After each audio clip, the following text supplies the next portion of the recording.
Me da mucho gusto saludarles al volvernos a encontrar siguiendo a Jesús en el Evangelio de Marcos. Así le hemos denominado a este espacio.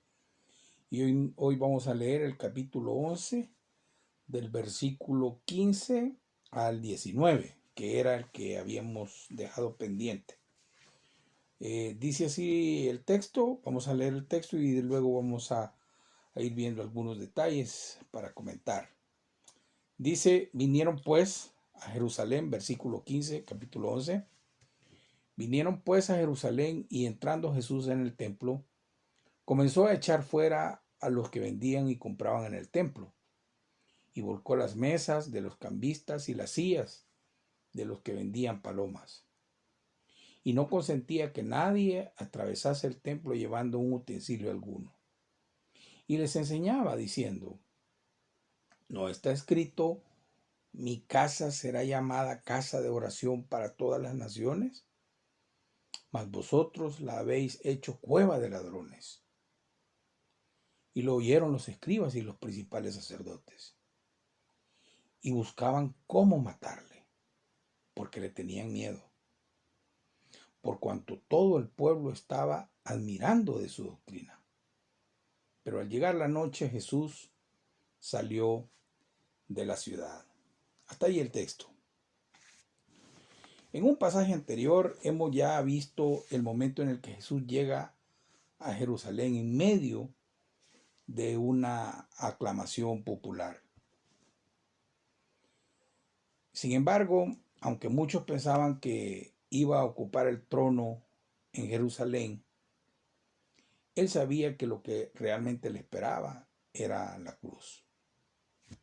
Y es que solo dando su vida en rescate por muchos, podría llegar a reinar en corazones duros y rebeldes. Esto significaba que él no iba a establecer inmediatamente su reino de una forma pública y visible, tal como la gente se lo esperaba. De hecho, esto no ocurrirá hasta su segunda venida. Sin embargo, él ya había comenzado a reinar secretamente en los corazones de aquellos que le aceptan, de hombres que le aceptan, hombres y mujeres que le aceptan. Su propósito en esta visita al templo era hacer una inspección al corazón de la nación. Y por esta razón se dirigió al templo, el lugar donde era el centro de la adoración que se elevaba a Dios. Y lo que vio le desagradó mucho, pues el templo estaba lleno de animales y de comerciantes que explotaban a los adoradores que iban allí procedentes de todas las naciones. Pero lo que era peor que la suciedad y el mal olor de todos aquellos animales que pudieran, todos esos animales que estaban ahí, estaba la suciedad moral y espiritual de la clase sacerdotal que dirigía el templo para su propio beneficio. Aparentemente todo funcionaba correctamente. Las ceremonias, los sacrificios, la música, pero la realidad era totalmente diferente. Marco nos narra que antes de llegar al templo, buscó frutos en una higuera, pero solo eran hojas que daban otra impresión. Por eso todos aquellos peregrinos que llegaban a Jerusalén con la esperanza de encontrar verdadero alimento espiritual para sus vidas, se quedaban vacíos y se sentían víctimas de la explotación que los dirigentes espirituales llevaban a cabo en el nombre de Dios. A los sacerdotes nada de todo esto les parecía importarles. Lo único que sí les inquietaba eran los romanos, que por cierto habían colocado su cuartel junto al lado del mismo templo. y que además se llevaban una buena parte de sus beneficios. Pero aparte de esto, ellos se creían justos y estaban esperando a aquel Dios, a que Dios enviara al Mesías para que acabara con sus enemigos. Entonces, cuando Jesús llegó el día anterior por la noche y entró en el templo, vio todo esto y no dijo ni una sola palabra, dice el texto.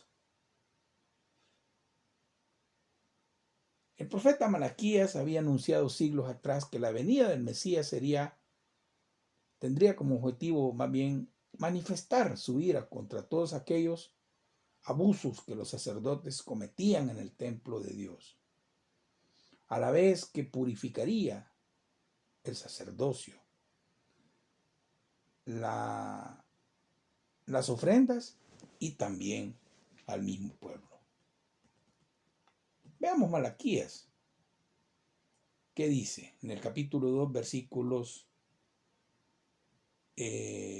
capítulo 2 del 17 al capítulo 3, versículo 4. Habéis hecho cansar a Jehová con vuestras palabras y decís, ¿en qué le hemos cansado? En que decís, cualquiera que hace mal agrada a Jehová, y en los tales se complace, o si no, ¿dónde está el Dios de justicia? He aquí yo envío mi mensajero, el cual preparará el camino delante de mí, y vendrá súbitamente a su templo el Señor, a quien vosotros buscáis.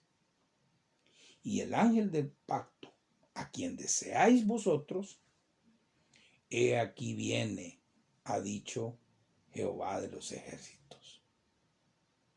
¿Y quién podrá soportar el tiempo de su venida? ¿O quién podrá estar en pie cuando Él se manifieste? Porque Él es como fuego purificador y como jabón de lavadores, y se sentará para afirmar y limpiar la plata, porque limpiará a los hijos de Leví, los afinará como al oro y como a plata, y traerán a Jehová ofrenda en justicia.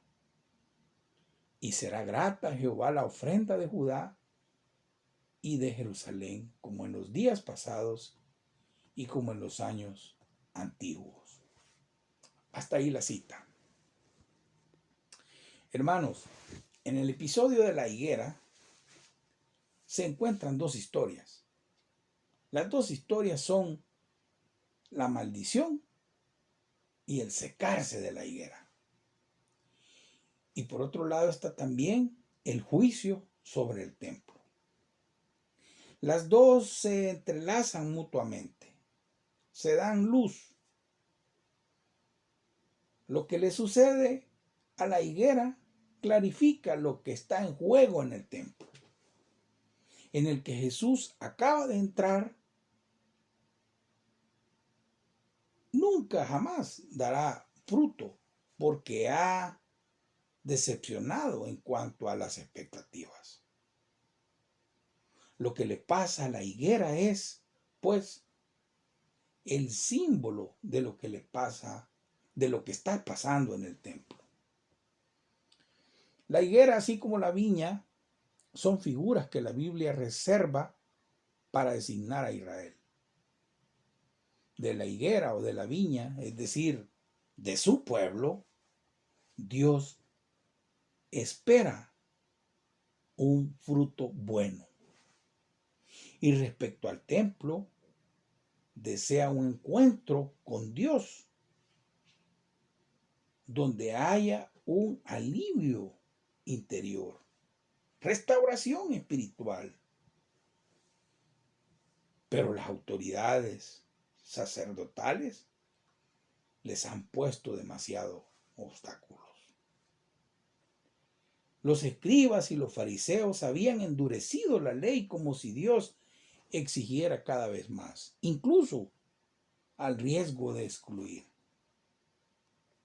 Vea usted, al entrar, lo primero que se encontraba era el atrio de los gentiles, una gran explanada rodeada de hermosos pórticos. Esta era una zona donde podía entrar cualquier persona, ya fuera judío o gentil, hombre o mujer. Debajo de sus pórticos era un lugar que se prestaba perfectamente para la enseñanza en grupos no tan grandes. Subiendo unos peldaños, se ascendía al atrio de las mujeres. Ahí no estaba permitido el paso de ningún gentil. Unos carteles decían que ningún hombre de otra nación traspase esta barrera ni la cerca que rodea el templo. Quien sea sorprendido será el único culpable de su propia muerte. Así decía el rótulo. Aquí se permitía la entrada tanto de hombres como a mujeres que fueran judíos únicamente.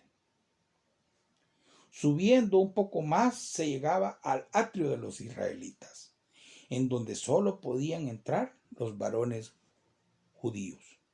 Más arriba, el atrio de los sacerdotes, al que, como su nombre indica, solo podían acceder los sacerdotes.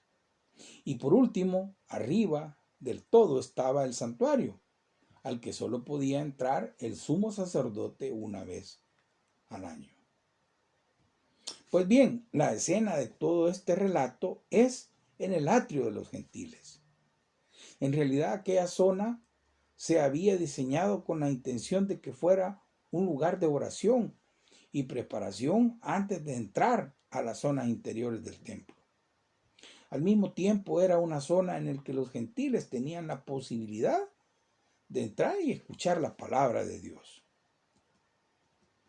Pero aquel recinto se había secularizado por completo, llegando a convertirse totalmente en un mercado, donde los gritos de los comerciantes se confundían con un gran ruido, la suciedad y el hedor de los animales. ¿Cómo podía llamarse esto una casa de oración? Así habían arruinado el templo. Pero lo que es más, habían construido atrios como barreras de pureza. Y son numerosos, vea usted, los que se encuentran fuera de la ley, excluidos por las leyes de pureza y del templo. Esto es lo que realmente irrita a Jesús, que va en contra de la exclusión y que la combate con mucho vigor. El Señor justificó lo que estaba haciendo por medio de las Escrituras, cuando cita al profeta Isaías. Y dice a los hijos, dice así Isaías, y a los hijos de los extranjeros que sigan a Jehová para servirle y que amen al nombre de Jehová para ser sus siervos, y a todos los que guarden el día de reposo para no profanarlo, y abracen mi pacto, yo los traeré a mi santo monte, y los recrearé en mi casa de oración. Sus holocaustos y sacrificios serán aceptos sobre mi altar, porque mi casa será llamada casa de oración para todos los pueblos. Hasta ahí la cita. Esta porción indicaba cómo debían de ser acogidos en los templos los gentiles prosélitos. Aquel debía ser un lugar que abriera sus puertas a los hombres de todas las naciones para que conocieran y adoraran al Dios de Israel. Pero aquí radicaba otro de los grandes pecados de los sacerdotes, su exclusivismo judío. Ellos habían perdido toda vocación misionera. No sentían ningún tipo de interés o preocupación o no sentían nada por los millones de gentiles paganos que no conocían al Señor, no conocían a Dios. Era evidente que ya aquella área del templo que tenía que ser dedicada a ellos no había tenido ningún problema en convertirla en un mercado. Pero Cristo hace valer sus derechos divinos al echar fuera a los vendedores y al enseñar en el templo. Pero esto da comienzo a una lucha de muerte. Por un lado, las autoridades del templo que estaban empeñadas en mantener su poder e ingresos. Y por otro estaban en peligro la fe, el amor, la obediencia y la devoción del pueblo. Esto llenaba de preocupación el corazón del Señor, que de ninguna manera permaneció callado. Aunque él tenía bien claro que ese enfrentamiento le llevaría finalmente a la cruz. Esta es una casa de oración para las naciones, dice Jesús. Pero seco hasta las raíces. No da el fruto esperado. Está acabado. Vea usted, en la Biblia, el tiempo de los frutos o de la cosecha a menudo hacen alusión al tiempo del juicio que se llama escatológico, es decir, el final de los tiempos. Y la acción de Jesús anticipa el final. Se comporta como hijo de Dios y ve como Dios. Para ir cerrando, hermanos, el gesto y la palabra de maldición de Jesús son una especie de parábola. Son un gesto simbólico explicativo. Dejan vislumbrar lo que no se ve, pero que está ahí. Este templo está acabado, seco de raíz. Ya no tiene signo de fruto. Este templo ya no es el templo de Dios.